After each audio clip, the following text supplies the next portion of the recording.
I know my husband when I was 16 years old, and he was 17. We have a lot of things to tell. The saddest moment of my life, I saw my parents, at least my father, suffered a lot. When he came out of concentration camp, he had tattoos on his arm because he was also a seaman. And in the concentration camp, they filtered from his arm. And that was so sad because I used to sit on his lap and usually to play with my hand over his tattoos. You mean they filleted them from his skin? Well, I didn't know the word fillet. When the war started, my father took us to Java. We were living in Borneo. I was 6 years old when I was sent to Java. Then the Japanese came. They didn't put us in concentration camp yet. They just put them in houses. The concentration camp, I was 8 years old. And I stayed there till I was almost 13. We suffered a lot. We were all put in people's houses that used to be a vacation house for the Chinese people. And they put barbed wire all around the camp and some lights so that they can keep an eye on us wherever we're going to do. They have to separate my father from the family. We didn't see him for 5 years. I saw things happening that children don't supposed to see. There was a lady, and the Japanese soldiers got hold of her. They shaved her head bald, took all her clothes off, tied her on a pole, and burned her nipples with cigarette. And her son was crying, and they put her son and took a piece of his earlobe away.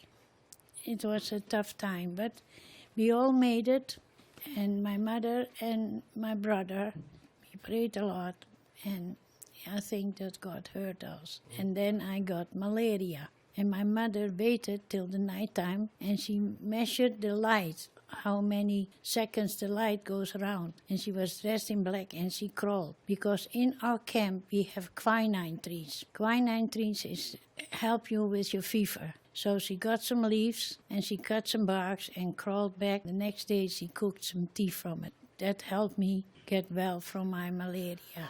What happened to your mom? My mother was shot by the Germans.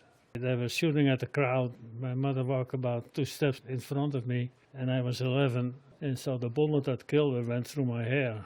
The other thing that happened, in Holland there used to be lots of Jewish people living. They were all rounded up by the Germans and put on trucks and sent to Germany. They were killed and burned. And sometimes all of Europe smelled like one monstrous giant barbecue. So basically with you, the Germans wanted to take over all of Europe, and you... Japan will take over all Asia. So, and then how did you meet each other? Well, after the war, in 1946, first we had to go find the Red Cross. And they found my father. We were put on a ship. We went to Holland. So your mom is Indonesian, Yeah. and your father's Dutch. So he went back to his home. Yeah. Finally, they found a house for us in the northern part of Amsterdam. I was in high school, and he was a grade higher than me. And that is when I met Opa. And I was going to the market for my mother. And I see him walking, and I says, "Hey, are you going home?" "No, I'm not going home. I'll go home at 5 o'clock. I said, "Well, how about your mother? Your mother will miss you." "I don't have a mother," he said. And that hits me. And I came home and I said to my father, "There is a boy that has no mother. Can we take him home?" And this is how he came to my house. When I finished talking to my mother and father, I went back with my bike looking for you. And I said, "Would you like to come to my house to have some lemonade and cookies?" And he said, "Oh, yes." So, and that's how you came to our house. And that's when you stayed. And that's when our life started. Now, Pa, when did you start the Merchant Marines? So he went first, after the high school, he went to the Marines school. We wanted to be married. You wanted to be married. I didn't want it, but you wanted married. But that's okay.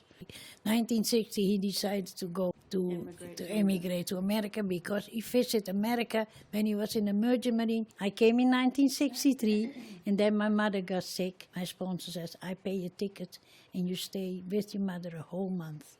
And in 1964, I flew back, and the Beatles were sitting in back of me. You didn't know that at the time. And I didn't know. You just saw 4 guys goofing around in the plane. So the big crowds. And she thought was they were actually- going to welcome They were her. for you, Yeah. and the Beatles just Yeah, happened to be. yeah.